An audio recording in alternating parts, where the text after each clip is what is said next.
예, 반갑습니다. 제가 방문각에서 건축 구조 과목하고 그다음 또 토목직 역학 토목 설계 과목을 담당하고 있는 김현입니다. 먼저 제가 이제 한꺼번에 건축 토목의 이 구조 과목들을 다 좀 설명을 하고 그리고 간단한 예시 강의 정도를 하고 오늘 설명회를 마치도록 하겠습니다. 먼저 건축 구조는 건축의 이제 전반적인 내용을 우리 차민희 교수께서 이제 오리엔테이션 해드렸는데, 건축 구조는 이제 대체로 한 5개 정도 과목이 되고, 이 중에서 이제 일반 구조라고 하는 것은 이제 보통 건축과 전공 학생들이 제일 먼저 배우게 되는 건축의 총론 정도로 보면 됩니다. 모든 건축을 구성하고 있는 모든 그 구조들을 쭉 다 망라해서 간단하게 이제 한번 훑어보는 정도고, 그다음 이제 철근 콘크리트 구조하고 강구조 구조역학은 각각 이제 고학년에서 보통 이제 한 학기 내지 두 학기 정도씩 이렇게 배우는 과목들이고, 건축 구조 과목에서는 이게 다 이제 포함이 되어 있는데, 특별히 이제 구조 설계 기준이라고 하는 게 있는데, 이것은 이제 법의 하위 체계입니다. 그러니까 우리나라에서 건축물을 설계하기 위해서, 특별히 구조 설계를 하기 위해서 따라야 되는 법이라고 보면 됩니다. 그래서 이제 구조 설계 기준이 KDS라고, 예전에는 이제 토목, 건축, 그다음 뭐 농업, 뭐 수산업 이쪽이 다 서로 좀 다르게 적용했는데, 최근에 와서 우리나라가 이제 전체적으로 다 통일이 돼가지고 공통적인 코드를 적용하고 있기 때문에 건축이나 토목이 다 이제 같은 코드를 우리가 적용을 하고 있고, 그리고 이제 철근 콘크리트 구조나 강구조는 결국은 구조 설계 기준의 내용을 가지고 우리가 공부를 하고 있는 겁니다. 왜냐하면 철근 콘크리트 구조 설계를 하고 강구조 설계를 하기 위해서는 구조 설계 기준에서 철근 콘크리트 구조편, 강구조편을 따라야 되기 때문에, 그걸 가지고 우리가 이제 보통 수업에서 진행을 하고 있고, 특히 이제 우리가 공무원 시험에 나오는 것은 구조 설계 기준에서 철근 콘크리트 구조에 규정하고 있는 법 조항들, 마찬가지로 강구조에 대해서 규정하고 있는 법 조항들이 100%다 나온다고 보면 됩니다. 그러니까 이제 이 두 과목은 특성이, 우리나라의 한국에 있는 코리아 디자인 스탠다드라고 해서 KDS라고 합니다. 이게 구조 설계 기준인데, 여기에 이제 41이라는 게 이제 건축에 대한 거고, 14라는 게 있는데, 14라는 것은 건축, 토목, 농업, 수산, 임업 다 포함하는 포괄하는 겁니다. 그래서 여기에 있는 철근 콘크리트 구조 설계 기준은 이걸 따르도록 돼 있고, 강구조 기준은 이걸 따르도록 돼 있고, 또 토목에 있는 콘크리트 기준은 이걸 따르도록 돼 있고, 강구조 기준도 이걸 따르도록 돼 있고, 결국은 같은 내용을 가지고 우리가 공부를 하게 되고, 또 실제 실무에서는 설계 기준을 따라가고 설계를 하게 되는 겁니다. 그래서 우리가 이거를 잘 알게 되면 결국은 전체적인 그 시험 구성 포션을 보면 철근 콘크리트 구조가 한 30% 정도 되고, 그다음 강구조 20%, 역학 20%고, 그다음 나머지가 일반 구조하고 구조 설계 기준인데, 구조 설계 기준 10%는 여기가 다 사실은 구조 설계 기준에 나온 내용이고, 이거를 제외한 나머지 뭐 하중이라든지 여기에 속하지 않는 기타 하중, 그다음 이제 뭐 내진 설계 등등 이런 것들에 대해서 이제 또 추가로 문제가 한 두 문제 내외로 나오기 때문에 한 10%를 이렇게 규정을 하고 있습니다. 그래서 결국은 구조 설계 기준이 사실은 전체를 이 전체를 포괄하는 거니까, 전체로 보면 한 60%를 다 커버한다고, 60, 70%를 커버한다고 봅니다. 나머지가 이제 구조 역학하고 일반 구조 뭐 이렇게 보시면 될 것 같습니다. 그래서 이제 일반적으로 기사 시험이나 또는 이걸 구조 설계 기준의 어떤 재정 배경이나 그 세부 내용들이나 어떤 원리들을 잘 모르는 사람들 같은 경우에는 철근 콘크리트 구조나 강구조에 나와 있는 어떤 공법적인 특성들이 있습니다. 공법. 그러니까 이걸 이제 철근 콘크리트의 그 공법이 이제 우리가 소위 현장에서 시공하기 위해서 어떻게 뭘 하고, 또 특징이 뭐고, 또 그것의 뭐 장단점은 뭐고, 또 그걸 문제점은 뭐고, 대책은 뭐다, 뭐 이런 것들이 이제 공법의 특성적인 사항들인데, 이거는 주로 기사 시험에 주로 많이 나오는 그런 유형입니다. 근데 이제 공무원 시험은 이게 굉장히 중요합니다. 이번이 이것을 근거로 해서 콘크리트 설계를 하고 강구조 설계이기 때문에, 여기에 준한 내용들, 저기에 규정되어 있는 내용들만 다 시험에 출제되는데, 공법을 가지고 우리가 주로 공부를 하게 되면 기사 시험을 봐서 기사를 따는 데는 유리한데, 공무원 시험에는 매치가 안 되는 경우가 많습니다. 공법의 특성을 묻는 게 아니고, 철근 콘크리트나 강구조 가운데 구조 설계 기준에 정하고 있는 규준 조항들, 그래서 뭐 우리가 지금 수업 듣고 있는 친구도 있습니다만은 저는 그래서 철저하게 이 교재 내용도 구조설계 기준에 있는 철근 콘크리트 구조도 강구조도 구조설계 기준에 있는 조항 내용들을 토대로 이것을 중심으로 이렇게 공부를 하게 됩니다. 근데 이제 시중의 교재들 가운데 특히 이제 기사 시험을 준비하는 교재 아니면 대학교에 있는 텍스트북 교재로 사용하는 교재들은 우리나라의 KDS 구조설계 기준뿐만 아니고 그분이 독일에서 만약에 공부한 사람이 있었다면 독일에 있는 딘 코더 또는 유럽에서 사용하는 유로 코더 또는 미국 쪽에서 공부한 사람들은 미국에 있는 ACI나 ASCE 코더 이런 것들을 내용을 교재에 수록을 하고 있습니다. 또 일본에서 공부한 사람들은 일본에 있는 일본 건축학회나 일본에서 나오는 기준. 그래서 이런 내용들이 교재 내용이 많이 들어가 있고 이런 내용들이 공법적인 특성하고 같이 결부가 되어가지고 설명을 하고 있는데 이런 내용을 너무 많이 공부를 하게 되면 우리 공무원 시험하고는 서로 매치가 안 되는 부분이 많습니다. 왜냐하면 이건 이제 기사에서 공법의 장단점, 특징 또는 뭐 시공상 설계상의 문제점, 대책 이런 것들을 중점적으로 이제 설명해놨는 것들이 많기 때문에 물론 일반 구조에는 일부 이런 것들이 포함돼서 나오긴 합니다만은 전체적으로는 구조 설계 기준에서 조항에서 규정하고 있는 사항들 그러니까 뭐 이런 것들이 많죠. 다음 중 구조 설계 KDS 기준을 따라가고 구조 설계 기준에서 정하고 있는 어떤 내용과 거리가 먼 것은 옳지 않은 것은 이렇게 나오죠. 그럼 거기는 뭐뭇의 수치로 몇 배, 뭐뭇의 몇 밀리미터, 뭐뭇의 몇 제곱미터 이상 이하 이렇게 나오는데 그건 다 구조설계 기준에 정해져 있는 내용입니다. 그러니까 정확하게 포커싱을 해야지 그렇지 않으면 뭐 공부는 많이 하더라도 헛된 노력으로 결과를 잘 이렇게 맺지 못할 수도 있습니다. 그래서 어쨌든 제 강의는 철저하게 구조설계 기준에 그리고 제가 또 특별히 구조설계 기준을 만들고 개정하고 하는데 관련해서 많은 연구도 하고 그 배경이나 이런 걸 누구보다도 잘 알고 있기 때문에 거기에 아주 특화되게 여러분들이 이해 잘 되도록 설명을 해드릴 겁니다.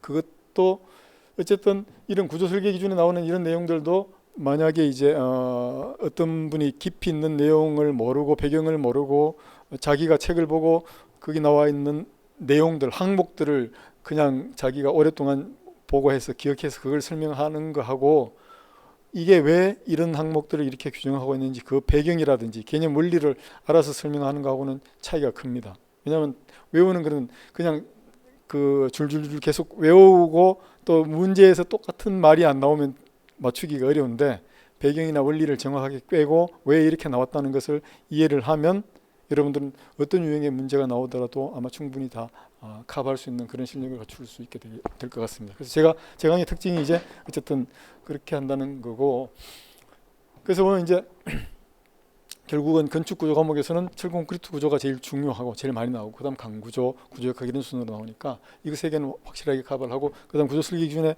기타 항목들도 다 이거하고 연관이 되어 있기 때문에 이것도 중요시하게 공부를 하도록 합니다. 그다음 일반 구조에도 매년 출제되는 비중들이 있습니다. 그 비중에 맞춰가지고 꼭 출제될 수 있는 내용들. 그렇지만 이제 법조항이라는 게 여러분들 알다시피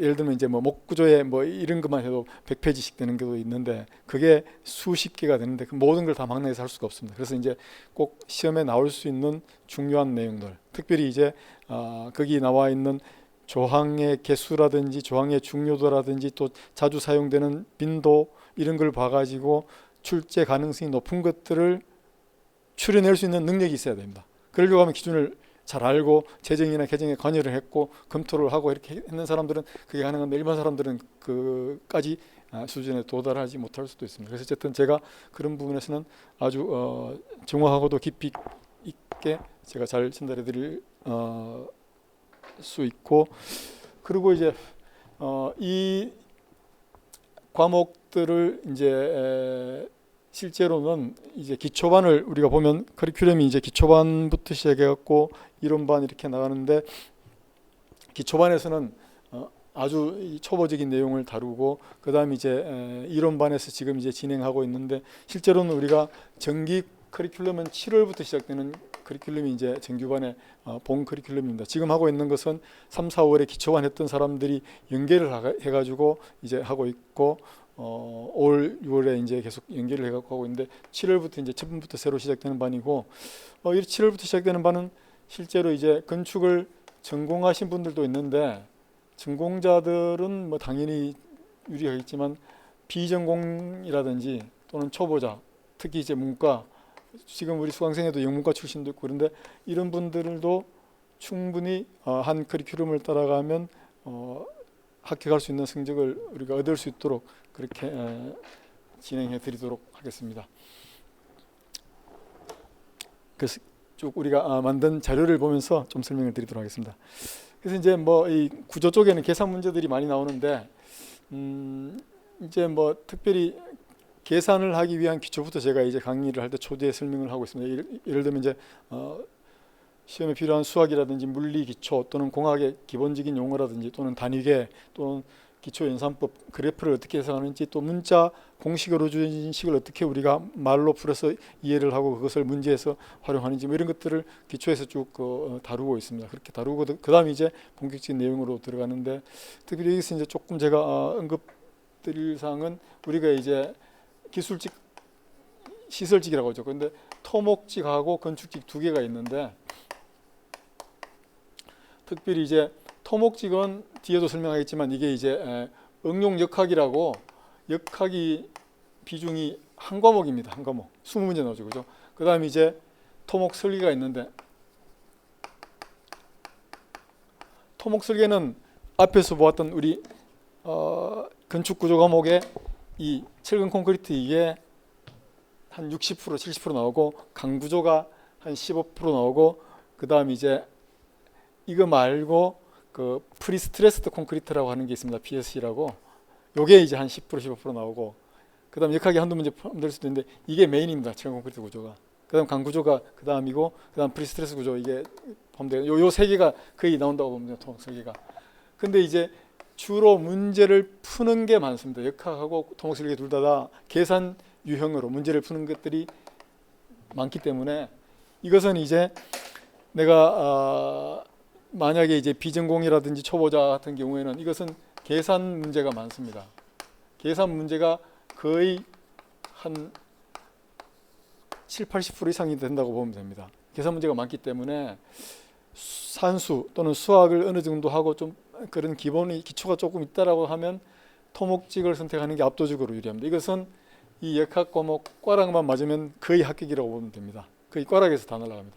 그다음 건축직은 뭐 이거는 계산 문제가 한 뭐 20% 정도밖에 되지 않습니다. 구조 과목에도 대부분이 이제 역학하고 철근 콘크리트 계산이 나오는데 간단한 거고 그다음 나머지는 이 구조 설계 기준에 나와 있는 조항들을 기억을 해가지고 구조도 예를 들면 이제 철근의 배근 간격이라든지 정착 길이 간단하게 계산을 합니다만은 뭐 이렇게 해갖고 우리가 예시로들 강도 감소계수 뭐 이런 것들을 이제 기억을 많이 해갖고 암기가 좀 이거는 상대적으로 암기가 좀 더 많은 겁니다. 토목직 둘 다 이거 둘 다 메인은 뭐냐면 소위 우리가 대학에서 건축이나 토목을 전공하고 대학원을 가면 구조공학을 전공하는 파트가 있습니다. 구조 이 둘 다 메인은 건축직에는 건축 구조 과목이죠, 그죠? 건축 구조 과목인데 이것은 메인은 다 구조라 소위 스트럭처럴 엔지니어링에 나오는 구조인데 이게 이제 건축직은 그래도 좀 비중이 계산 문제 비중이 작고 토목은 압도적으로 계산이 많습니다. 근데 이 구조라고 하는 게 하루아침에 공부할 수 있는 게 아니거든요. 우리가 대학교 4년 동안 하면서 한 1, 2년 구조 과목을 공부하고 구조를 전공해서 대학원에서 석사 2년, 박사 3, 4년 그렇게 하고 저 같은 경우에는 또 이것을 가지고 연구를 30여 년 동안 하고 실무도 하고 뭐 이렇게 해왔는데 이것을 학부 구조 전공을 하지 않고 학부를 공부를 한 상태에서 이런 책을 보고 자기가 강의를 하겠다라고 하는 사람들이 있는데 어떻게 보면 좀 어불성설이죠. 하루아침에 로마는 하루아침에 이루어지지 않았다고 하잖아요. 그죠? 이 구조라고 하는 것은 굉장히 이 공학 학문 중에서도 학문의 깊이가 있고 내용들이 우리가 어떤 예를 들면 물리적인 역학적인 원리를 가지고 따지고 하는 것들이 굉장히 깊이 있게 나오고 특히 이제 내진 설계라든지 뭐 이런 것들도 많이 복잡하고 어려운 학문인데 그것을 전공하지 않고 이렇게 갖고 강의를 하는 분들이 이 학원에 내가 보니 모니터링 해보니까 꽤 있더라고요. 근데 그 뭐 깊이가 여러분들 보면 쉽게 알 수 있겠죠, 그죠? 근데 어쨌든 간에 이 구조가 조금 어려운 과목이기 때문에 대체로 이 구조에서 꽈락이 나오면 토목 건축에서 꽈락이 나오면 다 구조에서 꽈락이 나는데 꽈락을 면하면 거의 합격선에 가까이 간다라고 이런 보시면 될 것 같습니다.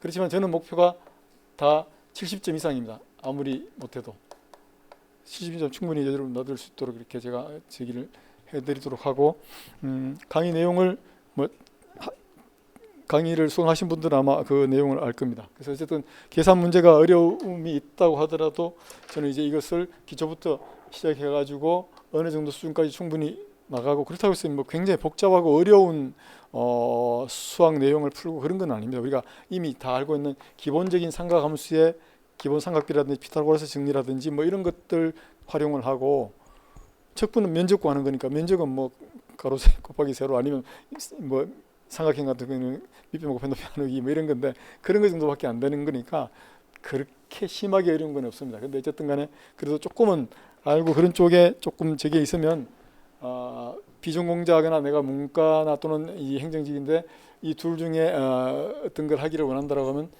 토목직은 수학 쪽으로 조금 더 자기가 흥미가 있는 사람이 하는 게 낫고, 그렇지 않으면 건축직을 하는 게 낫습니다. 둘 다 직종은 좀 비슷한데 둘 다 실무에 나가면, 공직에 나가면 둘 다 이제 허가하고 관리 감독하고 뭐 가서 이제 준공 같은 거 검사하고 뭐 하는 그런 거고, 제가 공직에 오랫동안 있었기 때문에 둘 다 공직에 가면 어쨌든 이게 행정직 말고는 두 직종이 제일 많은 직종입니다. 실제로 각 시청이나 도청 또는 구청에 가더라도 제일 많은 직종이고, 그리고 조금 자기가 커리어를 쌓으면 이분에 어느 정도 자기가 노하우를 가지고 전공 실력을 가지고 있으면 상당히 인정도 받고 대우도 받고 괜찮은 분야입니다. 토목건축이. 어떤 사람들은 행정이 뭐 공무원에 직이다라고 하는데 이건 퇴직 후까지 자리가 보장될 수도 있는 아주 좋은 직종이라고 저는 생각을 하고 있습니다. 그래서 여러분들이 만약에 이제 어느 직종인지 지금 못 정했다라고 한다면 토목직, 건축직 한번 출하해 보는 거 저는 강력하게 추천드립니다.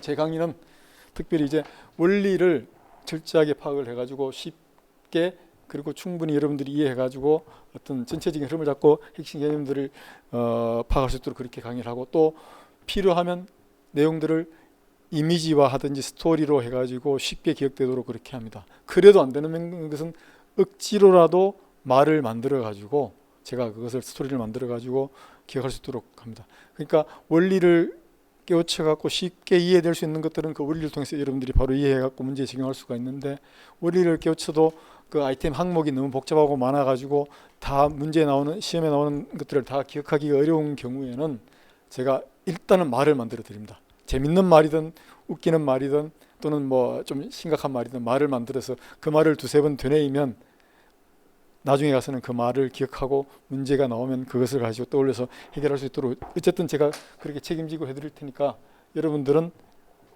할 일은 선택하는 것만 남았습니다. 선택만 하면 일단은 여러분들이 무조건 고득점을 얻고 합격할 수 있도록 제가 만들어 드리겠습니다.